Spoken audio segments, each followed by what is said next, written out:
Quitter sa ville natale est un moment crucial de la vie de n'importe quel hétéro sapiens sapiens.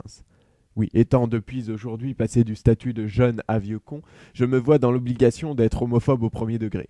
Fini donc la glorification sous-jacente du culte de l'emboîtage carabiné des tantouzes et l'adoration sans limite des grognasses qui se ventousent.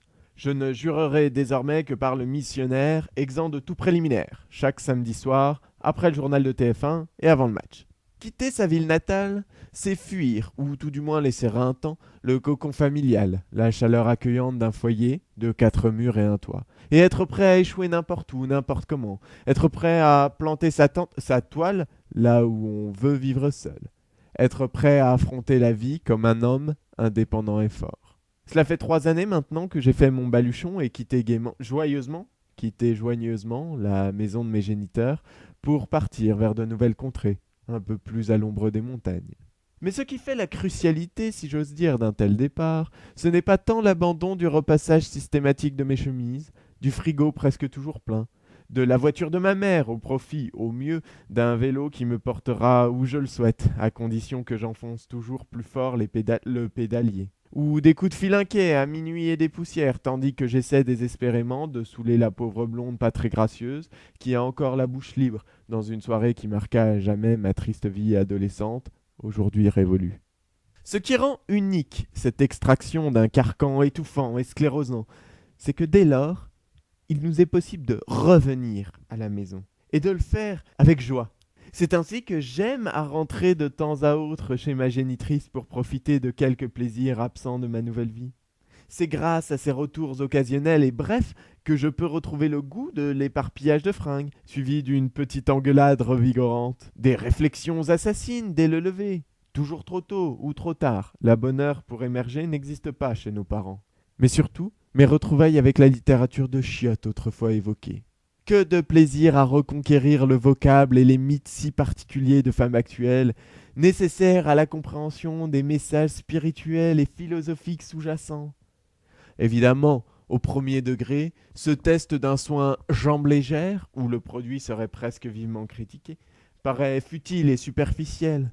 Mais n'est-il pas là un appel à la mobilisation pour le combat contre les mines antipersonnelles? N'est-ce pas là une tentative à peine voilée de prise de position courageuse? On notera certes certaines lacunes parfois, comme dans cet article sur les procédures à suivre en cas de piqûre de méduse, qui omet de stipuler que c'est là l'occasion parfaite pour s'initier à de nouveaux jeux sexuels, incluant des fluides corporels dont la robe dorée rappelle, et cette saison, la chaleur du sable et du soleil. Mais ne les fustigeons pas pour si peu, ce n'est là qu'un petit oubli qui n'a rien à voir avec une quelconque sauvegarde de ligne éditoriale pudibonde et bien pensante. C'est donc avec plaisir que j'ai retrouvé une fois encore cet été ces grands moments de journalisme qui me rappellent ô combien la nature humaine est subtile, complexe, passionnante, au travers d'investigations poussées qui donnent lieu à des analyses d'au moins 50 mots, révolutionnant à chaque fois la perception de l'humanité par elle-même. J'en prends pour preuve un article lu ce matin qui expliquait, au travers de témoignages éclairés, que la libido était plus active en été, pour les femmes parce qu'elles avaient plus chaud, et pour les hommes parce que, comme elles avaient plus chaud, elles s'habillaient moins. Réussir à simplifier le fonctionnement de l'homme et de la femme à son expression la plus simple, et ériger ça en vérité que l'on expose en première de couverture à toutes les grand-mères, qui vont dès lors s'empresser d'enfiler des couches string dans l'espoir de se faire culbuter une dernière fois par Raymond, l'Alzheimer du premier, relève quand même, vous en conviendrez, d'une œuvre caritative de grande ampleur.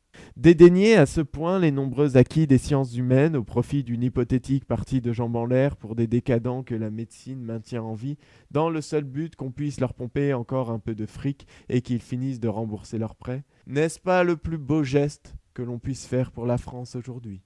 Ces morceaux de bravoure, tracés d'une plume perspicace et incorruptible, m'en feraient presque oublier que si je les lis, ce n'est finalement que parce que j'ai abusé de la mousse au chocolat d'hier et que ça bouchonne un peu plus bas. Faut vraiment rien d'autre avoir à foutre qu'à chier pour accepter de se torcher la dignité à ce point-là.